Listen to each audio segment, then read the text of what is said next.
भर में लोगों से कहना चाहता हूं, कम मेक इन इंडिया।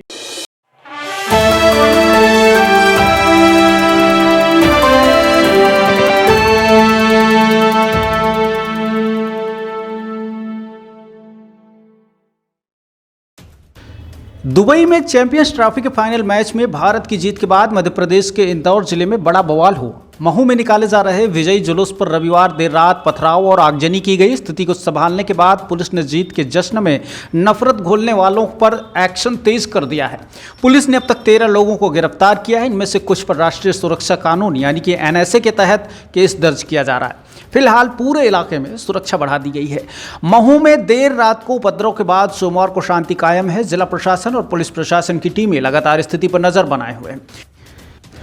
हिंदू संगठनों के लोग बाजार बंद कराने निकले थे। हालांकि सोमवार को महू में बाजार के अधिकतर दुकानें जो है खुली रहीं और ज़्यादा इसका प्रभाव नहीं देखने को मिला। हिंदुवादी कार्यकर्ता बंद कराते हुए दुकानों को देखे गए और घटना वाले इलाके में भारी संख्या में सुरक्षा कर्मियों को तैनात किया गया। पुलिस CCTV कैमरों की मदद से आरोपियों की पहचान में जुटी है।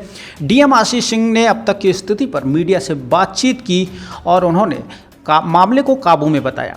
DM ने कहा है कि कल ही जो घटना हुई थी, जैसे ही इसकी सूचना मिली पुलिस ने मौके पर जाकर स्थिति को संभाला और पहले चरण में हमारा प्रयास था कि शांति व्यवस्था बहाल हो जाए और हम लोग इसमें सफल रहे। और दूसरा ये था कि पुलिस को मूवमेंट जो करने के लिए पूरी आज़ादी थी और ये सुनिश्चित किया गया कि जो घटनाएं हो रही थी आगजनी पथराव और उनको तत्काल रोकने में पूरी मदद की जाए और इसके बाद जांच शुरू की। और इसमें जो भी लोग शामिल थे, किस तरह की घटना शुरुआत हुई, कैसे वो लोग इस पर आक्रोशित हुए और किस तरह से ये पूरा मामला हुआ, इस पर FIR के आधार पर 13 लोगों को गिरफ्तार किया गया है। कुछ लोगों के खिलाफ रासुका की कार्रवाई की जाएगी और FIR दर्ज करने के बाद इन लोगों को गिरफ्तार करने के लिए दबिश दी जा रही है। अभी पूरी तरह से शांति स्थापित है, कड़ी से कड़ी कार्रवाई की जा रही है ताकि भविष्य में इस तरह की घटनाएं ना हो। एक भी जिम्मेदार व्यक्ति को छोड़ा नहीं जाएगा। जहां तक बंद आदि की बात है और इसकी आवश्यकता अभी बहरहाल दिखाई नहीं दे रही है।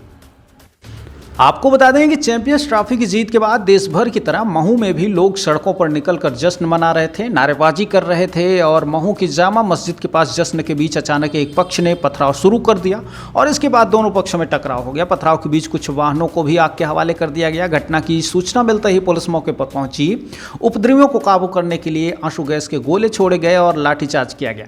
देर रात स्थिति को काबू कर लिया गया था। घटना में घायल हुए कुछ लोगों को इंदौर के अस्पताल में भर्ती कराया गया है। कुल मिलाकर देखा जाए तो जिस तरह से उपद्रवियों ने इस आज़ादी के जश्न को खराब करने की कोशिश की, इसमें खलल डालने की कोशिश की है, उनसे निपटने के लिए प्रशासन पूरी तरह से चाक चौबंद है और किसी तरह से भी उन पर ढील या कोताही नहीं बरती जाएगी। देखना यह होगा कि इस मामले में कार्रवाई किस स्तर तक होती है, कैसे शासन प्रशासन इन लोगों की पहचान करता है और कैसे उसकी प्रामाणिकता सिद्ध करता है। बहरहाल जिस तरह से ये घटनाएं देश भर में हो रही हैं, जिस तरह से लोग आक्रोश में दिखाई दे रहे हैं, उससे साफ तौर पर जाहिर है कि भारत के प्रति लोगों में प्यार कम दिखाई दे रहा है, जबकि उनको अपने मजहब और धर्म से ज़्यादा लगाव दिखाई दे रहा है। कुल मिलाकर देश के प्रति ईमानदारी रखनी चाहिए। कट्टरता अपने धर्म के प्रति ज़रूरी है, लेकिन जहां देश की बात हो वहां मजहब भी पीछे होना चाहिए। इस तरह के तमाम समाचार पाते रहने के लिए आप हमें YouTube पर देख रहे हैं तो सब्सक्राइब कीजिए, Facebook, Instagram या अदर एप्लीकेशन पर देख रहे हैं तो फॉलो करना ना भूलें। बहुत बहुत शुक्रिया।